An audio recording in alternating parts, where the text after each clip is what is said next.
அனைவருக்கும் வணக்கம். என்னோட பேர் சரண்ராஜ். நம்ம சேனல் பார்த்தீங்கன்னா டிஎன்பிஎஸ்சி சேனல். நம்ம சேனலில் பார்த்தீங்க அப்படின்னா தினமும் கவர்மெண்ட் எக்ஸாம் சம்பந்தமான வீடியோக்களை அப்டேட் பண்ணிட்டு இருக்கோம். இந்த வீடியோ பதிவில் 10 கொஸ்டின் டெஸ்ட்டாக பார்க்க போகிறோம். ஸோ அதனால எந்த இடத்தையும் தள்ளி பார்க்காம வீடியோவை தொடர்ச்சியாக பாருங்க. கண்டிப்பாக உங்களுக்கு பயனுள்ளதாக இருக்கும். ஓகே ஃப்ரெண்ட்ஸ், வாங்க நம்ம வீடியோக்குள்ள போகலாம். கொஸ்டின் 1. உவமை கவிஞர் என்று அழைக்கப்படக்கூடிய கவிஞர்.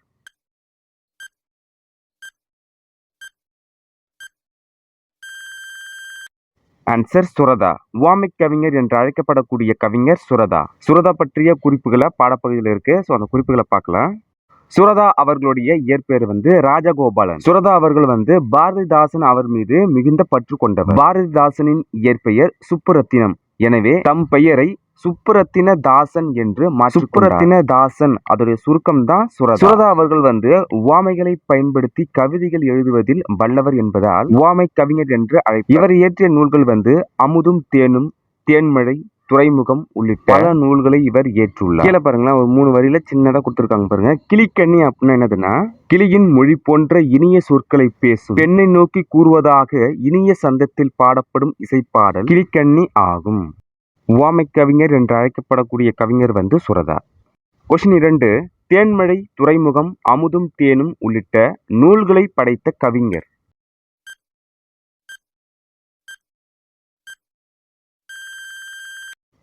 ஆன்சர் சுரதா. தேன்மழை, துறைமுகம், அமுதும் தேனும் முதலிய நூல்களை படைத்த கவிஞர் சுரதா. கொஸ்டின் 3. சிறந்த கவிதைகளை தொகுத்து கொங்குதேர் வாழ்க்கை என்னும் நூல் படைத்த கவிஞர்.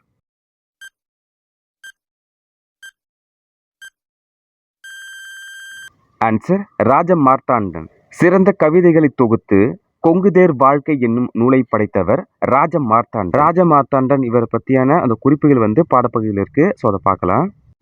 ராஜமார்த்தாண்டன் கவிஞர், இதழாளர், கவிதை திறன் ஆய்வாளர் என பன்முகம் திறன் பெற்ற கொல்லிப்பாவை என்னும் சிற்றிதழை நடத்தியவர். ராஜமார்த்தாண்டன் கவிதைகள் என்னும் நூலுக்காக தமிழ் வளர்ச்சித்துறை பரிசு பெற்றார். ராஜமார்த்தாண்டன் அவர்கள் சிறந்த தமிழ் கவிதைகளை தொகுத்து கொங்குதேர் வாழ்க்கை என்னும் தலைப்பில் நூல் எழுதியுள்ளார். கொஸ்டின் 4. ராஜமார்த்தாண்டன் கவிதைகள் என்னும் நூலுக்கு தமிழ் வளர்ச்சி கழகம் பரிசு பெற்றவர்.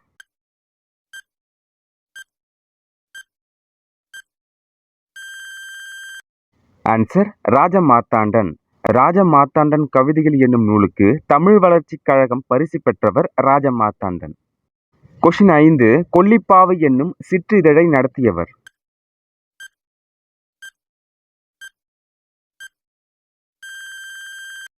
ஆன்சர் ராஜமார்த்தாண்டன். கொல்லிப்பாவை என்னும் சிற்றிதழை நடத்தியவர் ராஜமார்த்தாண்டன். கொஸ்டின் 6. தமிழகத்தில் புலிகள் காப்பகம் அமைந்துள்ள இடம்.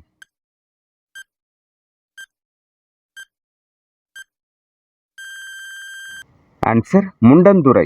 தமிழகத்தில் புலிகள் காப்பகம் அமைந்துள்ள இடம் முண்டந்துறை. களக்காடு, முண்டந்துறை இந்த புலிகள் காப்பகம் எங்க இருக்குன்னு பாத்தீங்க அப்படின்னா நெல்லை மாவட்டத்தில் இருக்கு. கொஸ்டின் 7. காட்டாறு என்னும் சொல்லை பிரித்து எழுத கிடைப்பது.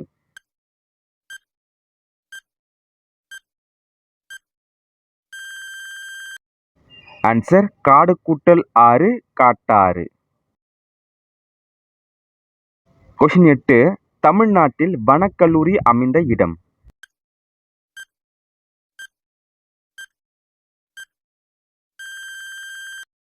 ஆன்சர் மேட்டுப்பாளையம். தமிழ்நாட்டில் வனக்கல்லூரி அமைந்த இடம் மேட்டுப்பாளையம். கொஸ்டின் 9. தமிழ்நாடு வேளாண் பல்கலைக்கழகம் அமைந்துள்ள இடம்.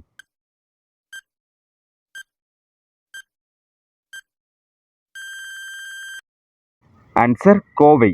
தமிழ்நாடு வேளாண் பல்கலைக்கழகம் அமைந்த இடம் கோவை. கொஸ்டினை எப்படி வேணாலும் கேட்பாங்க. தமிழ்நாடு வேளாண் பல்கலைக்கழகம் அமைந்துள்ள இடம் மேட்டுப்பாளையம் தான்.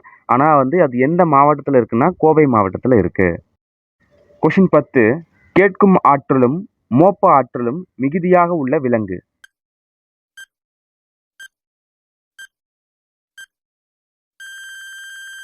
ஆன்சர் யானை. கேட்கும் ஆற்றலும் மோப்ப ஆற்றலும் மிகுதியாக உள்ள விலங்கு யானை. இந்த 10 கொஸ்டின்ல நீங்க எத்தனை கொஸ்டின் சரியா ஆன்சர் பண்ணீங்கன்னு சொல்லிட்டு இந்த வீடியோ கமெண்ட் பாக்ஸ்ல கமெண்ட் பண்ணுங்க.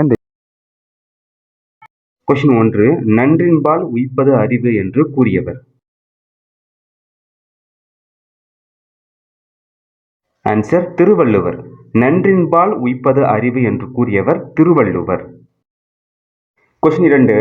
நன்னூலின்படி தமிழில் உள்ள ஓரெழுத்து ஒருமொழிகளின் எண்ணிக்கை.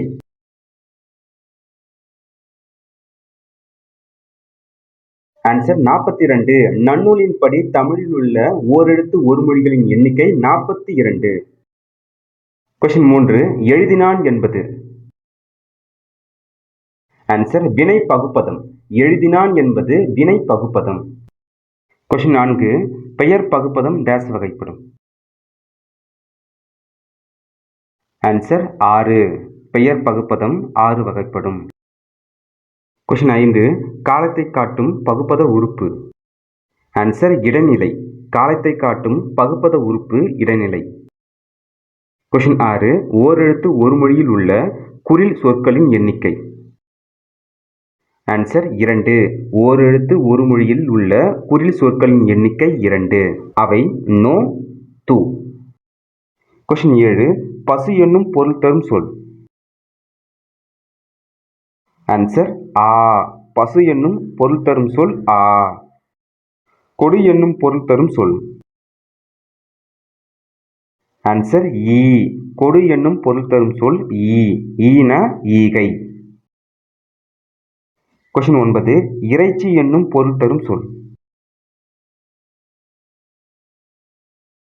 ஆன்சர் ஊ. ஊ அப்படின்னா இறைச்சி என்பது பொருள். அம்பு என்னும் பொருள் தரும் சொல். அம்பு என்னும் பொருள் தரும் சொல். Answer A. அம்பு என்னும் பொருள் தரும் சொல் ஏ. கொஸ்டின் 11. நன்னூல் என்ற இலக்கண நூலை எழுதியவர். ஆன்சர் பவணந்தி முனிவர். நன்னூல் என்ற இலக்கண நூலை எழுதியவர் பவணந்தி முனிவர். 12. பகுப்பத உறுப்புகளின் எண்ணிக்கை. ஆன்சர் 6. பகுப்பத உறுப்புகளின் எண்ணிக்கை 6. கொஸ்டின் 13. பகாப்பதத்தின் வகை. ஆன்சர் 4. பகாப்பதத்தின் வகைகள் 4. கொஸ்டின் 14. வனப்பிள்ளை என்னும் சொல்லை பிரித்தெழுத கிடைப்பது வனப்பு கூட்டல் இல்லை. கொஸ்டின் 15. பார்ப்பு கூட்டல் எனில் என்பதனை சேர்த்து எழுத கிடைப்பது. ஆன்சர் பார்ப்பெனில். பார்ப்பு கூட்டல் எனில் என்பதனை சேர்த்து எழுத கிடைப்பது வார்ப்பெனில். கொஸ்டின் 16. ஒரு வேண்டுகோள் என்னும் கவிதையை எழுதியவர்.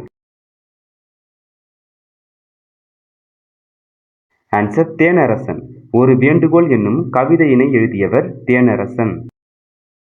ஏற பரியாகுமே என்னும் தொடரில் பரி என்பதன் பொருள். ஆன்சர் குதிரை. பரி என்பதன் பொருள் குதிரை. கொஸ்டின் 18. வன்கீரை என்னும் சொல்லை பிரித்து எழுத கிடைப்பது.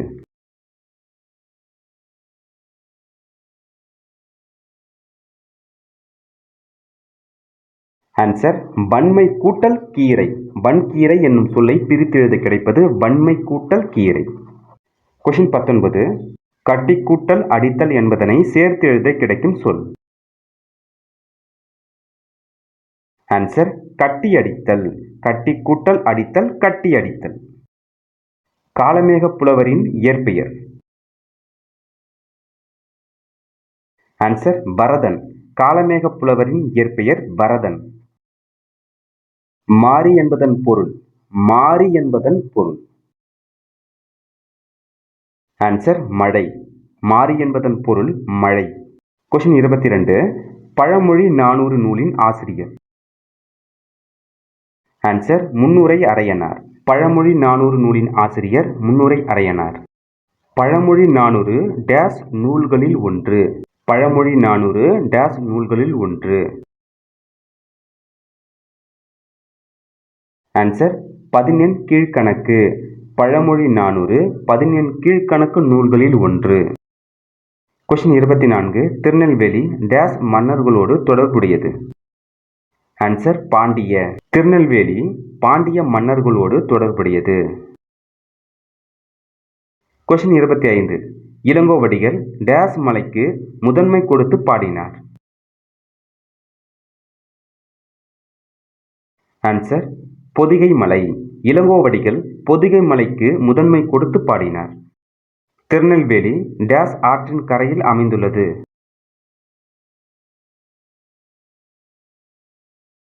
ஆன்சர் தாமிரபரணி. திருநெல்வேலி தாமிரபரணி ஆற்றின் கரையில் அமைந்துள்ளது. தென்னிந்தியாவின் ஆக்ஸ்போர்டு என அழைக்கப்படும் நகர். ஆன்சர் பாளையங்கோட்டை. தென்னிந்தியாவின் ஆக்ஸ்போர்டு என அழைக்கப்படும் நகர் பாளையங்கோட்டை.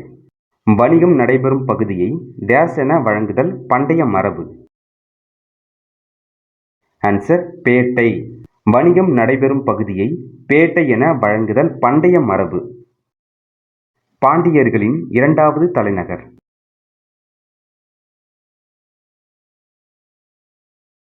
ஆன்சர் திருநெல்வேலி. பாண்டியர்களின் இரண்டாவது தலைநகர் திருநெல்வேலி. இலக்கியங்களில் திருகூடமலை என்று குறிப்பிடப்படும் மலை.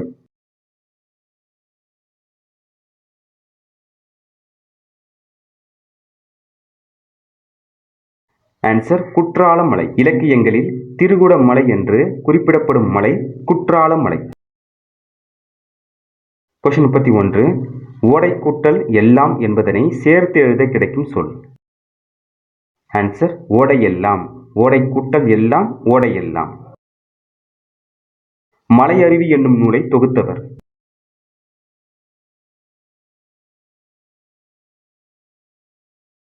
ஆன்சர் கி.வா. ஜெகநாதன். மலையருவி என்னும் நூலை தொகுத்தவர் கி.வா. ஜெகநாதன். கொஸ்டின் 33.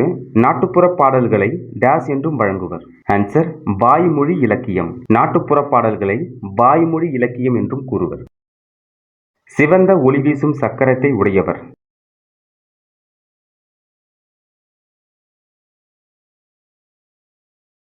ஆன்சர் திருமால். சிவந்த ஒளி வீசும் சக்கரத்தை உடையவர் திருமால். அந்தாதி என்பது டேஸ் வகைகளில் ஒன்று. ஆன்சர் சிற்றிலக்கிய. அந்தாதி என்பது சிற்றிலக்கிய வகைகளில் ஒன்று. கொஸ்டின் 36. நாலாயிர திவ்ய பிரபந்த பாடலை தொகுத்தவர். ஆன்சர் நாதமுனி. நாலாயிர திவ்ய பிரபந்த பாடலை தொகுத்தவர் நாதமுனி. கொஸ்டின் 37. இன்சொல் என்னும் சொல்லை பிரித்து எழுத கிடைப்பது. ஆன்சர் இனிமை கூட்டல் சொல். இன்சொல் என்னும் சொல்லை பிரித்து எழுத கிடைப்பது இனிமை கூட்டல் சொல். கொஸ்டின் 38. முனைப்பாடியாரின் காலம். ஆன்சர் கிபி 13. முனைப்பாடியாரின் காலம் கிபி 13. அறநெறிச்சாரம் எத்தனை பாடல்களை கொண்டது. அறநெறிச்சாரம் எத்தனை பாடல்களை கொண்டது. ஆன்சர் 225. அறநெறிச்சாரம் 225 பாடல்களை கொண்டது. இளம் வயதிலேயே விதைக்க வேண்டியது. ஆன்சர் ஈகை. இளம் வயதிலேயே விதைக்க வேண்டியது ஈகை. கொஸ்டின் 41. உலக உண்ண உன் உடுத்த உடுப்பாய் என்று கூறியவர். ஆன்சர் பாரதிதாசன். உலகம் உண்ண உன் உடுத்த உடுப்பாய் என்று கூறியவர் பாரதிதாசன். கொஸ்டின் 42. ஒப்பறிவு நெறியை அறிமுகம் செய்வது. ஆன்சர் திருக்குறள். ஒப்பறிவு நெறியை அறிமுகம் செய்வது திருக்குறள். செல்வத்து பயனே ஈதல் என்று கூறும் நூல். செல்வத்து பயனே ஈதல்.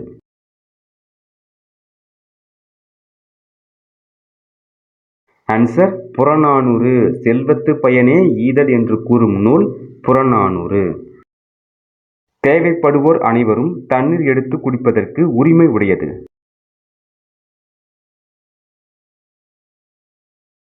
ஆன்சர் ஊருணி. ஊருணி என்பதற்கு குளம், அதாவது நீர் நிறைந்த பகுதி. ஊருணி பயன்மரம் பற்றி குறிப்பிடும் நூல்.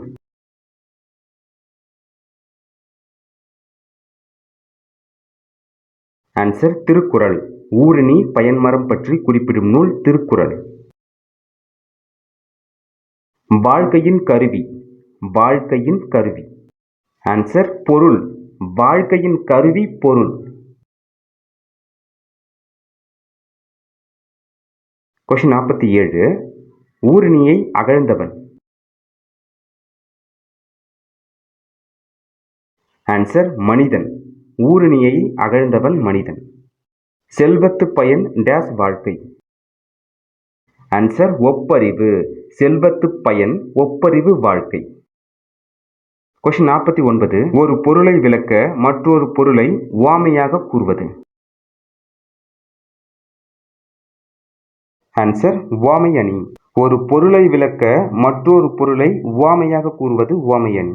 கொஸ்டின் 50. வையகம் தகழியா வார்க்கடல் நெய்யாக என தொடங்கும் பாடலில் இடம்பெறும் அணி.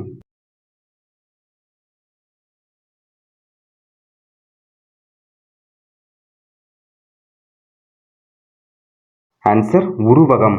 வார்க்கடல் நெய்யாக, வையம் அகழியாக அப்படின்னு சொல்றது உருவகம். மயில் போல நடனம் ஆடினால், மயில் போல அப்படி வந்துச்சுன்னா அது உவமை. இரண்டும் ஒன்றே என்ற அளவு சொல்றது அது உருவகம். வீடியோ பதிவு கண்டிப்பா உங்களுக்கு பயனுள்ளதா இருக்கும்னு நினைக்கிறேன். அடுத்த வீடியோ பதிவு சந்திப்போம். நன்றி, வணக்கம்.